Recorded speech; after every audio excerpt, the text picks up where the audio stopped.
नमस्कार, welcome to RP classes. So last class আমি দেখিলো মেন্ডেলিভৰ পৰ্যাবৃত্তৰ কি হ'ল মেন্ডেলিভৰ পৰ্যাবৃত্ত তালিকাৰ কি আমি সফলতা সমুচিছিলো।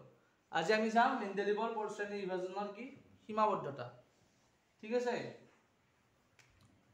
সো মেন্ডেলিভৰ এক নম্বৰ সীমাবদ্ধতাটো কি আছিল? এক নম্বৰ সীমাবদ্ধতাটো আছিল মেন্ডেলিভৰ যে মেন্ডেলিভে হাইড্ৰোজেনৰ কি স্থানটো নিশ্চিতভাৱে ক'ব পৰা নাছিল, হয়নে? মেন্ডেলিভে কি ক'ব পৰা নাছিল হাইড্ৰোজেনটো কোন জায়গাত এক্সাক্টলি বহিব। ঠিক আছে, হাইড্ৰোজেনৰ স্থানটো নিশ্চিতভাৱে মেন্ডেলিভে ক'ব পৰা নাছিল। এক নম্বৰ হৈছে এইটো যে হাইড্ৰোজেনৰ স্থানটো মেন্ডেলিভে ক'ত হ'ব পাৰে,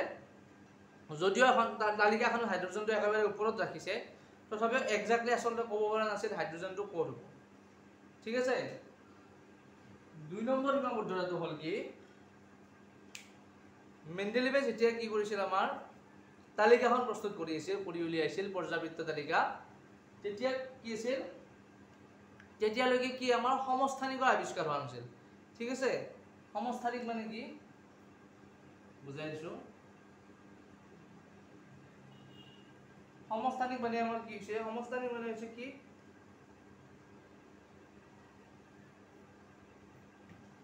মৌল এটাৰ কি হয় সমস্থানিকসমূহৰ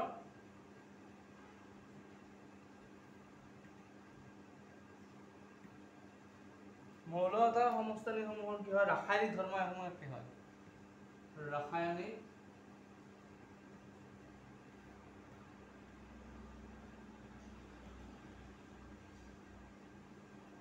ধৰ্মসমূহ কি হয় একে হয়, কিন্তু কি হৰ বেলেগ হয়। এইটো তোমালোকে আগতে পাইছা সমস্থানিক কি বেলেগ হয়, ইয়াক আইসোটোপস বুলি কওঁ। তাৰমানে কি চাবা হাইড্ৰোজেন 1 হাইড্ৰোজেন 2 হাইড্ৰোজেন 3 এনেকৈ লিখা পাইছা নে তোমালোকে পাইছা আগতে। তাৰমানে এই তিনিটাত কি চাবা এইটোক আমি কি বুলি কওঁ ডিউটেৰিয়াম, হাইড্ৰোজেন 2 আৰু এইটোক কওঁ আমি ট্ৰিটিয়াম। ঠিক আছে। এই তিনিওটাতে হাইড্ৰোজেন 1 হাইড্ৰোজেন 2 আৰু হাইড্ৰোজেন 3 এই তিনিওটাৰে কি আমাৰ ৰাসায়নিক ধৰ্ম একে। ঠিক আছে। কিন্তু ইয়াৰ কি ইহঁতৰ পাৰমাণবিক ভৰ বেলেগ বেলেগ। এনেকুৱা টাইপৰ মৌলবিলাকক আমি কি বুলি কওঁ সমস্থানিক বুলি কওঁ। ঠিক আছে। ইয়াকে আমি কি বুলি কওঁ সমস্থানিক। আৰু এই সমস্থানিকসমূহ মেন্ডেলিভে যেতিয়া আমাৰ কি পৰ্যাবৃত্ত তালিকাখন বনাইছিল তেতিয়া উদ্ভৱ হোৱা নাছিল। মেন্ডেলিভে পৰ্যাবৃত্ত তালিকা বনোৱাৰ বহুত পলমকৈহে এই সমস্থানিকসমূহ উদ্ভাৱন হৈছিল। গতিকে এই সমস্থানিকসমূহৰ যিবিলাক ধৰ্ম আছে সেয়াকো মেন্ডেলিভে কি কৰিব পৰা নাছিল এক্সপ্লেইন কৰিব পৰা নাছিল। ঠিক আছে। এইটো হৈছে মেন্ডেলিভৰ পৰ্যাবৃত্ত তালিকাৰ 2 নম্বৰ সীমাবদ্ধতা।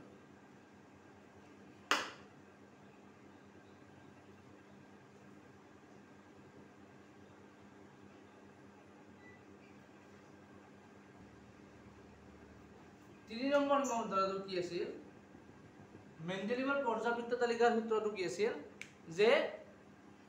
মৌলসমূহ ইহঁতৰ কি পাৰমাণবিক ভৰৰ পৰ্যায়ক্ৰমে সলনি হয়, সেইটো আছিল হয়নে। 3 নম্বৰ সূত্ৰটো কি আছিল আমাৰ মৌলসমূহ ইহঁতৰ পাৰমাণবিক ভৰৰ পৰ্যায়ক্ৰমে সলনি হয়। তাৰমানে কি হৈছিল মৌলসমূহ পাৰমাণবিক ভৰ বৃদ্ধি হ'লে কি হয় তাৰ ধৰ্ম সলনি হয়, এনেকুৱা কথাটো কৈছিল। ঠিক আছে। কিন্তু আমি যদি কিহলৈ চাওঁ আমি যদি পৰ্যাবৃত্ত তালিকাখনলৈ চাওঁ ধৰি লওক ইয়াত এ আছে ইয়াত বি আছে ইয়াত চি আছে তিনিটা যিকোনো মৌল আছে ধৰি লওক। আমি যদি এৰ পৰা বি লৈকে যাওঁ ধৰি লওক ইয়াৰ পাৰমাণবিক ভৰ 1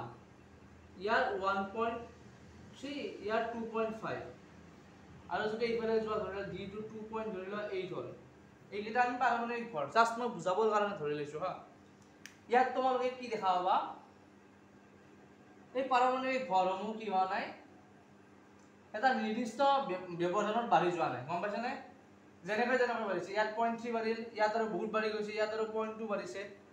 গম পাইছো নহয় এনেকুৱাকৈ বাঢ়ি যায়। তাৰমানে আমি আগতীয়া কিমানকৈ বাঢ়ে সেইটো ঠিক নাই, 10ও বাঢ়িব পাৰে 1ও নাবাঢ়িব পাৰে, বুজি পাইছা নহয়। গতিকে যিহেতু পাৰমাণবিক ভৰসমূহ আমাৰ কি এটা মৌলৰ পাছত আনটোৰ পাৰমাণবিক ভৰ কেনেকৈ বাঢ়ে সেইটো গম নাপাওঁ, গতিকে কি হ'ব দুটা পাৰমাণৱিক ভৰৰ মাজত ধৰি লোৱা 2.1 আৰু 2.5 আছে, এইটো A ধৰি লোৱা, এইটো B ধৰি লোৱা। A ৰ পাৰমাণৱিক ভৰ এইটো, B ৰ পাৰমাণৱিক ভৰ এইটো। এতিয়া 2.1 আৰু 2.5 এই পাৰমাণৱিক ভৰ দুটাৰ মাজত আকৌ কিমানটা মৌল উৎপন্ন হ'ব সেইটো আগতীয়াকৈ কি কৰিব পৰা নাছিল, কৰিব পৰা নাযায়। কাৰণ আমাৰ পৰ্যাবৃত্ত তালিকাত কি হৈছে, এটা ব্যৱধানৰ মূৰে মূৰে আমাৰ কি হোৱা নাই, পাৰমাণৱিক ভৰসমূহ বৃদ্ধি হোৱা নাই। বুজি পাইছা নহয়? 2.5 যদি হৈছে তাৰপিছত 2.6 হ'ব পাৰে আৰু 3 টো হ'ব পাৰে। আমি আগতীয়াকৈ কিমান ব্যৱধানটো যিহেতু গম নাপাওঁ, গতিকে মৌলসমূহ দুটা পাৰমাণৱিক ভৰৰ মাজত কেইটা মৌল উৎপন্ন হ'ব সেইটোও আমি ক'ব নোৱাৰো। সেইটো আছিল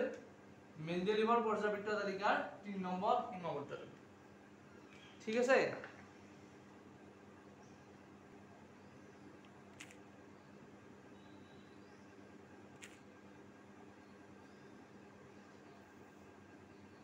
তোমালোকে যদি লিখিব খোজা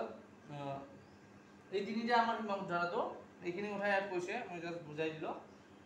84 পেজত আছে।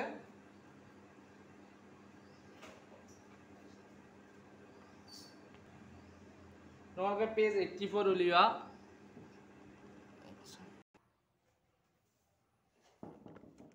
এইটো 1 নম্বৰটো মেণ্ডেলিভৰ পৰ্যাবৃত্ত তালিকাত পৰ্যাবৃত্ত শ্ৰেণী বিভাজনৰ সীমাবদ্ধতা, আৰু এইটো 2 নম্বৰ সীমাবদ্ধতা। ঠিক আছে? তোমালোকে স্ক্ৰীনশ্বট মাৰি লোৱা, নহ'লে লিখি ল'ব পাৰা পষ্ট কৰি।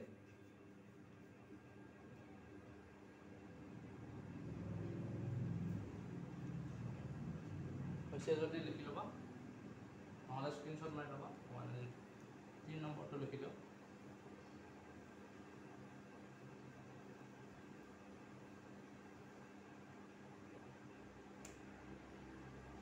নম্বৰ সীমাবদ্ধতাটোত কি আছে আমাৰ?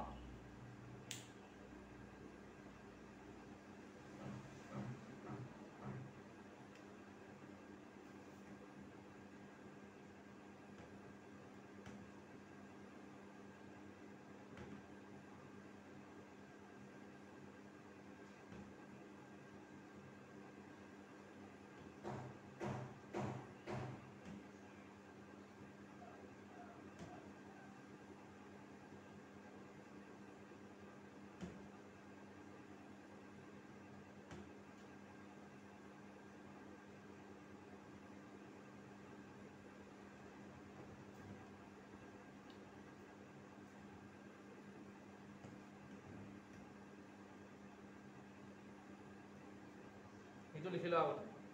এইটো লিখিছোঁ, এইটো পজ কৰি লিখি লোৱা, আৰু এইটো মই কৈ দি আছোঁ। 3 নম্বৰটো হ'ব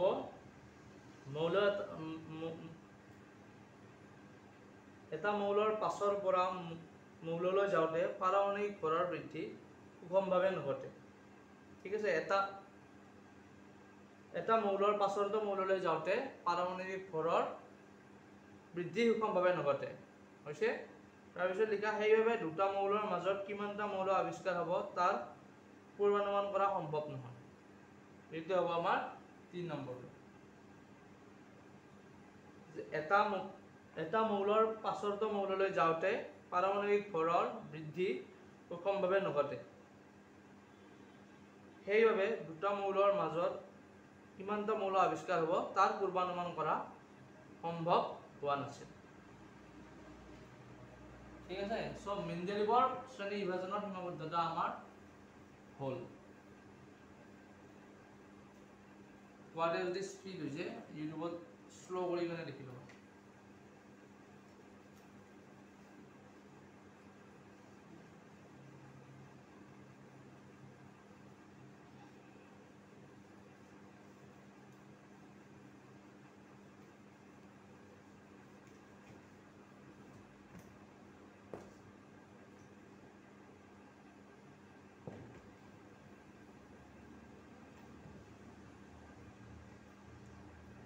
মেণ্ডেলিভৰ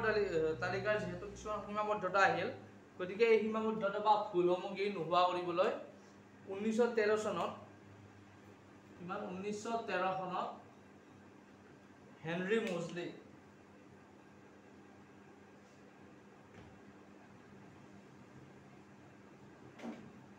হেনৰি মোজলে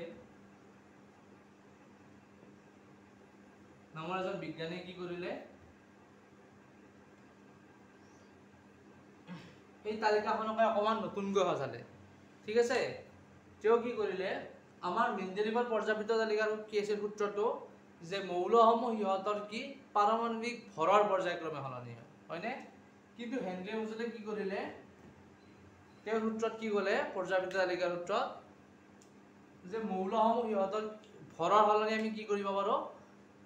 মৌলসমূহৰ ধৰ্ম ইহঁতৰ পাৰমাণবিক সংখ্যাৰ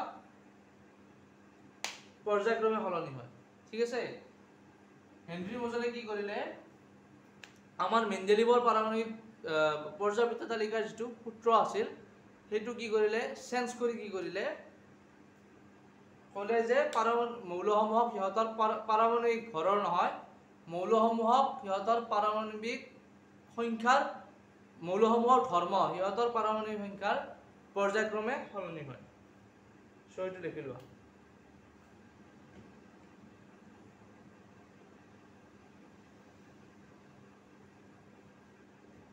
আৰু সেইমতে কি কৰিলে হেনৰি মোজলে কি কৰিলে আমাৰ মেণ্ডেলিভৰ পৰ্যাপিত তালিকাখন নতুনকৈ সজালে আৰু এই পৰ্যাপিত তালিকাখনকে হেনৰি মোজলে সজোৱা পৰ্যাপিত তালিকাখনকে আমি কি বুলি কওঁ আধুনিক পৰ্যাপিত তালিকা বুলি কওঁ ঠিক আছে তোমালোকৰ 86 পেজত তালিকাখন দিয়া আছে এবাৰ চাই লও যে প্ৰথম ধৰণৰ কোৱেশ্চন হ'ব পাৰে আধুনিক পৰ্যাপিত তালিকাৰ সূত্ৰটো লিখা মই লিখি দিছো আধুনিক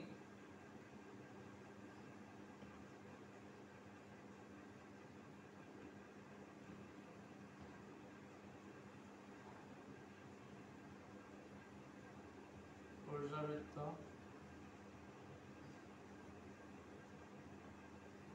তালিকাৰ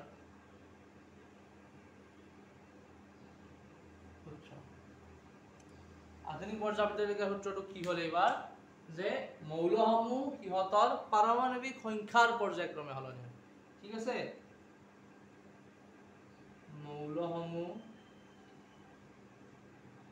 ইহঁতৰ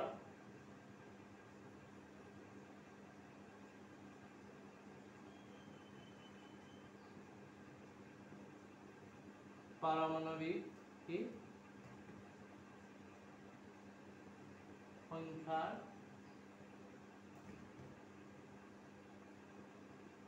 পৰ্যায়ক্ৰমে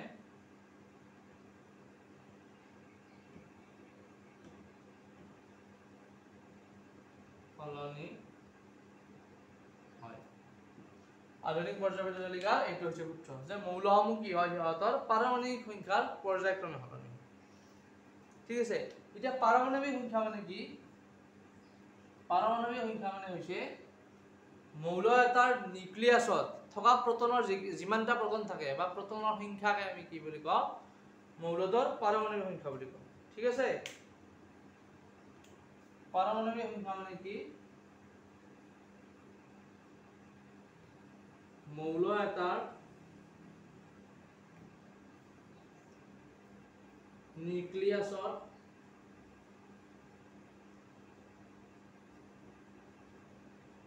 মৌল এটাৰ নিউক্লিয়াছত থকা কিহৰ সংখ্যা প্ৰোটনৰ পাৰমাণবিক সংখ্যা মানে হৈছে কি আমাৰ মৌল এটাৰ নিউক্লিয়াছত যিমানটা প্ৰোটন থাকে তাক আমি কি বুলি কওঁ মৌলটোৰ পাৰমাণবিক সংখ্যা বুলি কওঁ ঠিক আছে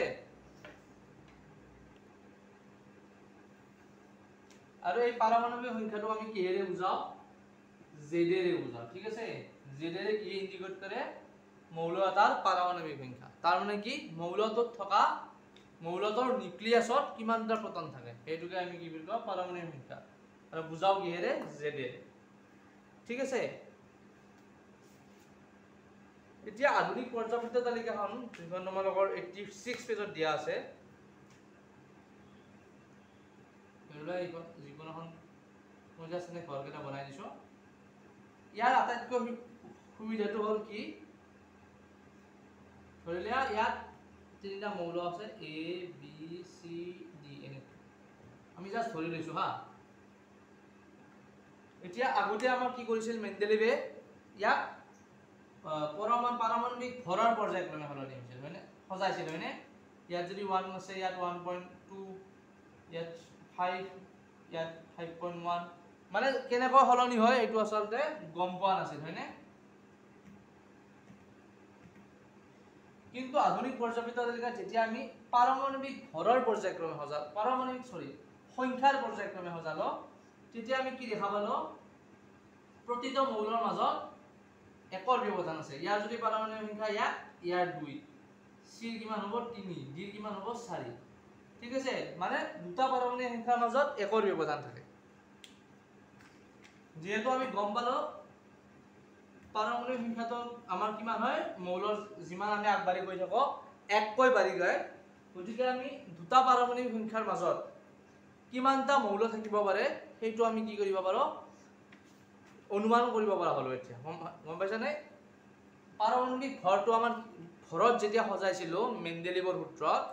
তেতিয়া আমাৰ কি আছিল পাৰমাণবিক ভৰসমূহ আমি গম পোৱা নাছিলো কেনেকৈ সলনি হয় দুইও সলনি হ'ব কেতিয়াবা এক সলনি হ'ব কেতিয়াবা আধা সলনি হ'ব কিন্তু যেতিয়া আমি পাৰমাণবিক সংখ্যা সজালো তেতিয়া আমি কি দেখা পালো যে যিমানে আগুৱাই গৈ থাকিম এককৈ বাঢ়ি গৈ থাকে ঠিক আছে যেহেতু আমি গম পালো দুটা পাৰমাণবিক ভৰৰ মাজত ব্যৱধান কিমান দুটা মৌলৰ পাৰমাণবিক সংখ্যাৰ মাজৰ ব্যৱধান কিমান গতিকে আমি কি কৰিব পাৰিম দুটা পাৰমাণবিক সংখ্যাৰ মাজত কিমানটা মৌল আৱিষ্কাৰ হ'ব পাৰে সেইটো আমি পূৰ্বানুমান কৰিব পৰা হ'ল ঠিক আছে এইটো হৈছে আধুনিক পৰ্যায়বৃত্ত তালিকাৰ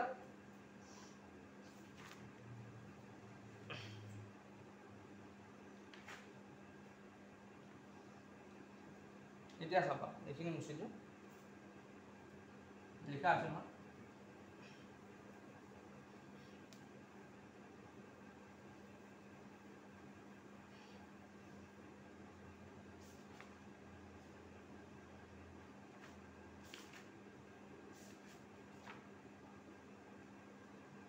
ধৰি ললো এইখন আমাৰ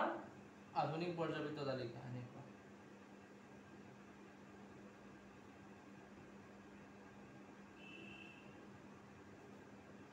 আছে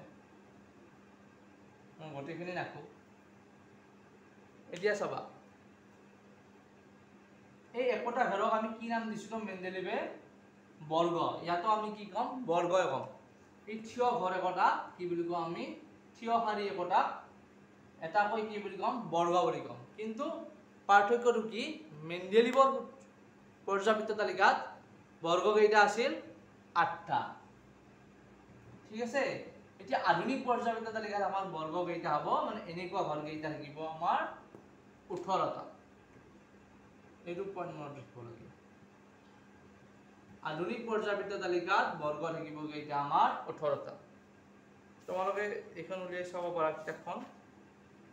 86 পেজত আছে তালিকাখন তাত চোৱা 18টা বৰ্গ আছে ঠিক তেনেকৈ আমি এই পথালি শাৰী একোটা কি নাম দিছিলো পৰ্যায় হয়নে মেন্ডেলিভৰ পৰ্যায়বৃত্ত তালিকাত পৰ্যায় আছিল আমাৰ 6টা ঠিক আছে ইয়াত আমাৰ পৰ্যায় কেইটা থাকিব আধুনিক পৰ্যায়বৃত্ত তালিকাত পৰ্যায় থাকিব আমাৰ পৰ্যায় কেইটা থাকিব 7টা তাৰপৰে লেনথেনৰ দ্বাৰা 18 সিৰিজ আছে এই দুটা বৰ্তমান বাদ দিয়া সব পৰ্যায় থাকিব আমাৰ 7টা বৰ্গ থাকিব আমাৰ 18টা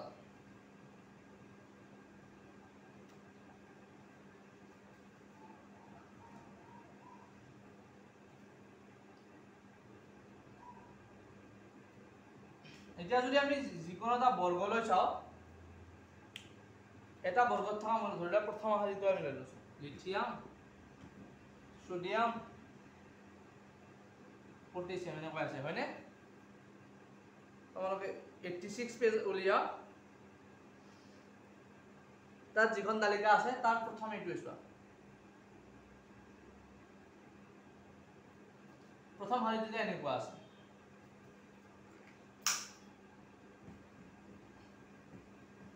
এতিয়া আধুনিক পৰ্যায়বৃত্ত তালিকা মতে কি একে বৰ্গত থকা আমাৰ যিবিলাক কি আছে মৌল আছে একে বৰ্গত থকা মৌলসমূহৰ কি হয় আমাৰ বহিঃকক্ষত বা যোজক কক্ষত কেইটা থাকে সমান সংখ্যক ইলেক্ট্ৰন থাকে ঠিক আছে লিথিয়ামৰ আমাৰ পাৰমাণবিক সংখ্যা কিমান 3 সোডিয়ামৰ কিমান 11 হয়নে সব আমাৰ এই দুটা চাইছো লিথিয়ামৰ পাৰমাণবিক সংখ্যা আমাৰ কিমান 3 সো 3 যদি আমি কি কৰো অষ্টকৰ সূত্ৰত ভাঙো তেতিয়া কেনেকৈ লিখিব পাৰিম 2 1 হয়নে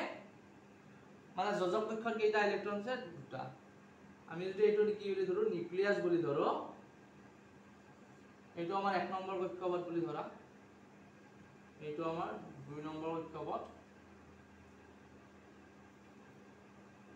প্ৰথম কক্ষটোত কিমানটা হাইয়েস্ট ইলেক্ট্ৰন থাকিব পৰা আছিল আমাৰ দুটা হয়নে সো লিথিয়ামৰ পাৰমাণবিক সংখ্যা কিমান 3 সো ইয়াত থাকিব আমাৰ দুটা ইলেক্ট্ৰন তাৰ পিছত ইয়াৰ বহিঃগম কক্ষত ইয়াত থাকিব এটা এইটো আমি কি কিছো লিথিয়ামৰ হয়নে দুটা আৰু ইয়াৰ বহিঃগম কক্ষ কিন্তু এইটো 2 নম্বৰ কক্ষ ইয়াত কেইটা আছে এটা আছে এটা সোডিয়ামৰ চাবা সোডিয়ামৰ পাৰমাণবিক সংখ্যা কিমান সোডিয়ামৰ পাৰমাণবিক সংখ্যা 11 ঠিক আছে এটো তোমাক মুখস্থ কৰিছাই বোধহয় হাইড্ৰোজেন হিলিয়াম লিথিয়াম বেৰিলিয়াম এনেকৈ মুখস্থ কৰিব লাগে যে সোডিয়ামৰ পাৰমাণবিক সংখ্যা আমি কিমান পালো 11 এতিয়া চাবা আমি যদি 11 লিখো কেনেকৈ লিখো অষ্টকৰ সূত্ৰ লিখিলে 2 8 এছৰা আমি কি লিখিম 1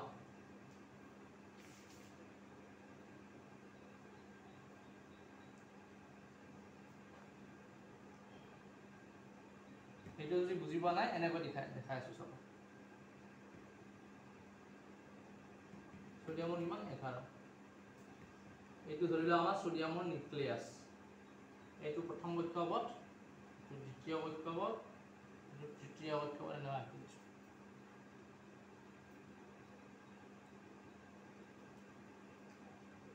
যিবিলাকে কক্ষপথত কি আমাৰ ইলেক্ট্ৰন কেনেকৈ ভৰাই এইটো নাজানা তাহিহঁতৰ বাবে কৈছো এইটো আমাৰ কিমান 1 নম্বৰ কক্ষপথ গতিকে ইয়াত ম্যাক্সিমাম কেইটা ইলেক্ট্ৰন থাকিব পাৰে 2 * 1 স্কয়াৰ সমান দুটা এইটো আমাৰ কিমান 2 নম্বৰ কক্ষপথ সো ইয়াত কেইটা ম্যাক্সিমাম ইলেক্ট্ৰন থাকিব পাৰে 2 * 2 স্কয়াৰ মানে কিমান 4 2 গুণ 8 ইয়াত কেইটা ম্যাক্সিমাম ইলেক্ট্ৰন থাকিব পাৰে 3 নম্বৰ কক্ষপথ সো 2 * 3 স্কয়াৰ এগুলো কিমান হ'ব 2 * 9 18 মানে টুৱাইস n স্কয়াৰ যৰ n আমাৰ কিমান কক্ষপথৰ সংখ্যা বুজি পাইছা নহয় এতিয়া চাবা সোডিয়ামৰ 11টা পাৰমাণবিক সংখ্যা কিমান 11 প্ৰথম কক্ষপথত আমাৰ কেইটা হ'ব পাৰে 1 নম্বৰ কক্ষপথ 2 * 1 স্কয়াৰ মানে ম্যাক্সিমাম ইয়াত কেইটা থাকিব দুটা ইলেক্ট্ৰন থাকিব তাৰ পিছত 2 নম্বৰ কক্ষপথটোত কিমান থাকিব পাৰে ম্যাক্সিমাম 2 * 2 স্কয়াৰ মানে কিমান 8টা ইলেক্ট্ৰন থাকিব সো ইয়াত আমি কিমান দিলো 8 দিলো কিমান গল 8 + 2 10 গল 11 10 গলে কেইটা ইলেক্ট্ৰন থাকিল এটা মাত্ৰ ইলেক্ট্ৰন থাকিল হয়নে সো ইয়াক আমি ক'ত ৰাখিম এইটো 3 নম্বৰ কক্ষপথত কেইটা এটা এতিয়া চাবা লিথিয়ামৰ এইটো L আইহা লিথিয়ামৰ বহিঃকক্ষত আমি কেইটা ইলেক্ট্ৰন পাইছো এটা আৰু সোডিয়ামৰ বহিঃকক্ষত কেইটা ইলেক্ট্ৰন পাইছো এটা দেখা পাইছা নহয় লিথিয়ামৰ বহিঃকক্ষত আমি কেইটা ইলেক্ট্ৰন পালো এটা সোডিয়ামৰ বহিঃকক্ষত কেইটা ইলেক্ট্ৰন পালো এটা আৰু লিথিয়াম আৰু সোডিয়াম কি আছে আমাৰ এটা বৰ্গতে আছে তেনেকৈ যদি পটাছিয়ামৰ চোৱা পটাছিয়ামৰ বহিঃকক্ষত বা কি যোজক কক্ষত কেইটা ইলেক্ট্ৰন থাকিব এটা থাকিব তাৰ মানে আমি কি ক'ব পাৰো আমাৰ আধুনিক পৰ্যায়বৃত্ত তালিকা একে বৰ্গত থকা কি মৌলসমূহৰ একে বৰ্গত থকা এনেকুৱা একে বৰ্গত থকা মৌলসমূহৰ কি হয় আমাৰ যোজক কক্ষত সমান সংখ্যক ইলেক্ট্ৰন থাকে ঠিক আছে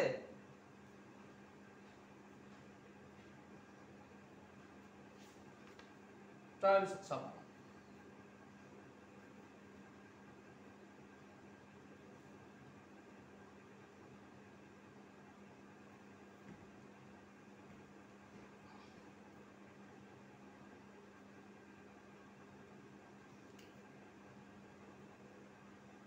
এনেকৈ বনাই দিলোঁ মই বাৰু লিথিয়াম তাৰপিছত এইফালে কি আছে হাইড্ৰজেন লিথিয়াম বেৰিলিয়াম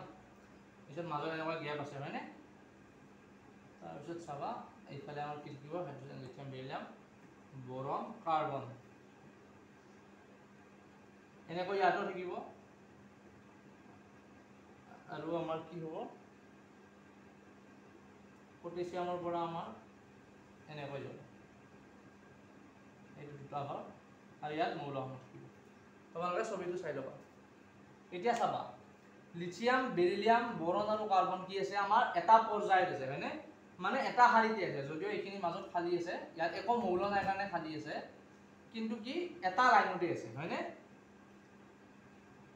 এটা লাইন এটা খালী শাৰীত আছে মানে আমি ইয়াক কি বুলি কম এটা পৰ্যায়ত আছে এনেকৈ সোডিয়াম মেগনেছিয়াম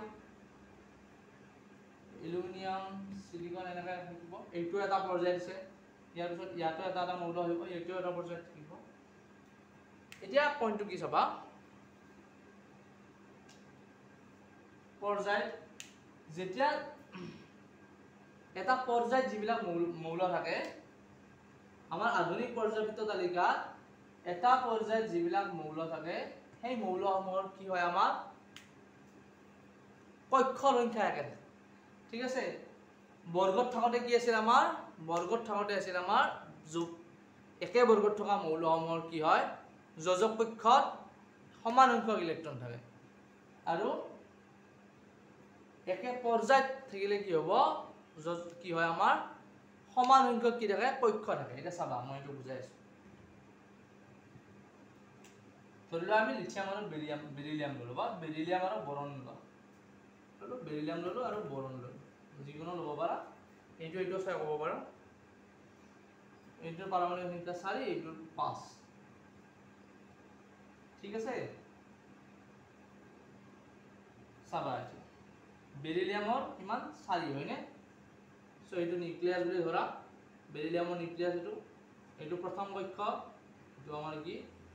দ্বিতীয় কক্ষ প্ৰথম কক্ষ মানে কিমানটা থাকিব 1 * 2 সৰি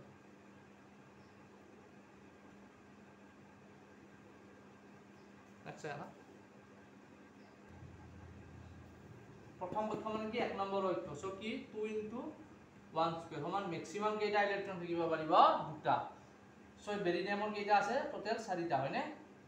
পাৰমাণবিক সংখ্যা যিমান ইলেক্ট্ৰনৰ আমাৰ কিমানটা থাকে বুলি আমি ধৰি লও ঠিক আছে 4 মানে বেৰিলিয়ামৰ 4টা ইলেক্ট্ৰন আছে সো প্ৰথম ইয়াত কিমানটা বহাব পাৰিম প্ৰথমটো দুটা কিয় 2 * 1 স্কয়াৰ কিমান পালো 2 তাৰ পিছত কেইটা থাকি ৰৈ যাব ইয়াত বাকি ৰব কেইটা দুটা আৰু এই দুটাটো ক'ত বহা আমি 2 নম্বৰ কক্ষ ঠিক আছে এই যে আমি রাউন্ড রাউন্ড করে আঁকিছো এই গোল গোল করে আঁকা ইয়াক আমি কি বুলি কও জানা না ইয়াক আমি কক্ষ বুলি কও কক্ষ বা কি কক্ষপথ আগতে পাইছা সো ইয়াত আমাৰ ইলেক্ট্ৰনটো বাদ দিয়া ইয়াত কেইটা কক্ষ আছে এটা কক্ষ আছে আৰু এইটো দুটা কক্ষপথ আছে ঠিক আছে এতিয়া বৰণৰ ক্ষেত্ৰত চাবা আমি যদি বৰণটো এনেকৈ আঁকো বৰণৰ কিমান 5 পাৰমাণবিক সংখ্যা মানে 5টা ইলেক্ট্ৰন আছে সো এইটো নিউক্লিয়াছ এইটো এনেকৈ দিয়া এইটো এতিয়া বৰণৰ ক্ষেত্ৰত চাবা ইয়াত আমি কেইটা বহাব পাৰিম প্ৰথমত ইয়াত একে 2 * 1 স্কয়াৰ ম্যাক্সিমাম দুটা বহাব পাৰিম বাকি কেইটা ৰল দুটা ইলেক্ট্ৰন গলে ইয়াত থাকিল তিনিটা ইলেক্ট্ৰন ইয়াত আমি তিনিটা বহাব এতিয়া ইলেক্ট্ৰনটো বাদ দিয়া চাবা বেৰিলিয়ামৰ আমাৰ কেইটা কক্ষ পাইছো আমি এটা দুটা হয়নে বৰণতো আমি কেইটা কক্ষপথ পালো এনেকুৱা এটা দুটা এনেকৈ যদি তোমালোকে কাৰ্বনো থাকা কাৰ্বনতো কি পাবা আমি তোমালোকে এই দুটা কক্ষপথ পাবা হয়নে কাৰ্বনৰ কিমান হ'ব 6 হলে কি হ'ব ইয়াত 4 আহিব হয়নে 4 2 6 হ'ব কক্ষপথ এইবাৰ কিমান আছে দুটা আছে মানে আমি কি ক'ব পাৰো একে পৰ্যায়ত আমাৰ আধুনিক পৰ্যায়বৃত্ত তালিকাত একে পৰ্যায়ত থকা কি আমাৰ মৌলসমূহৰ কি হয় আমাৰ কক্ষপথৰ সংখ্যা কিমান হয় একে হয় মানে সমান সংখ্যক কক্ষ থাকে ঠিক আছে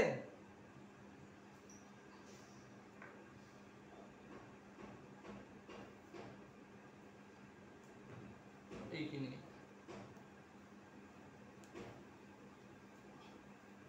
গতিকে আমি কি পালো একে বৰ্গত যদি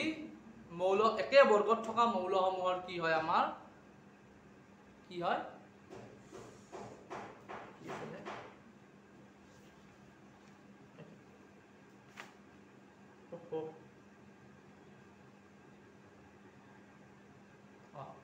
একে বৰ্গত থকা মৌলসমূহৰ আমি কি গম পালো একে বৰ্গত থকা মৌলসমূহৰ কি হয়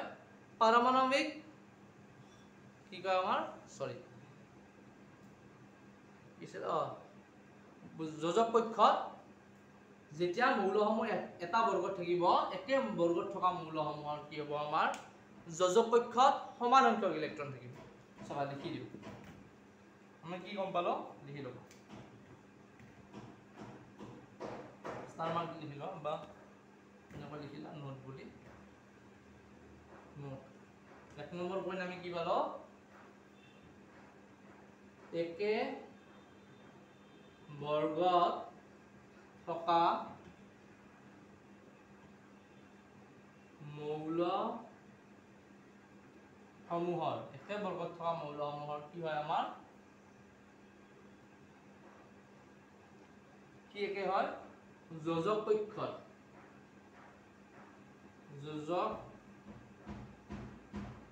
যোজক পক্ষত থকা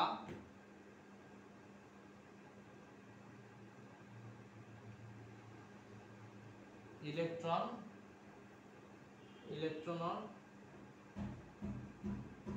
সংখ্যা একে হয় ঠিক আছে আৰু দুই নম্বৰ পইণ্টটো কি পালো আমি একে লিখিব পাৰবা এটা বৰ্গত লিখিব এটা বৰ্গত এটা দুই নম্বৰ পইণ্টটো কি পালো আমি এটা পৰ্যায়ত থকা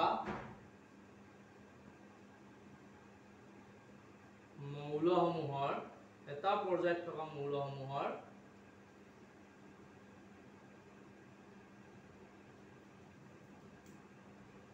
কি হয় আমাৰ টোটাল কি পক্ষৰ সংখ্যা একে হয় ঠিক আছে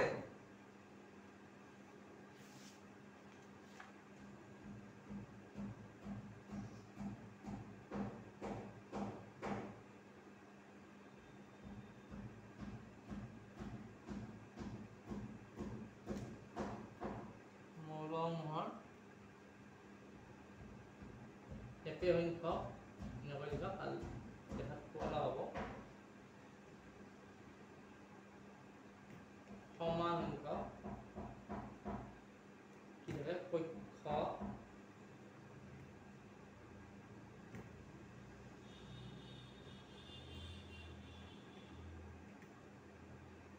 থকা দেখা যায় ঠিক আছে এই দুটা হল আমাৰ পৰ্যাবৃত্ত আধুনিক পৰ্যাবৃত্ত তালিকাত বৰ্গত আৰু পৰ্যায়ত মৌলসমূহৰ ধৰ্ম কেনেকৈ থাকে সেইটা যে যদি বৰ্গত থাকে একে বৰ্গত থকা মৌলসমূহৰ কি হ'ব যোজক পক্ষত সমান সংখ্যক ইলেক্ট্ৰন থাকিব আৰু যদি মৌলসমূহ আমাৰ কি এটা পৰ্যায়ত থাকে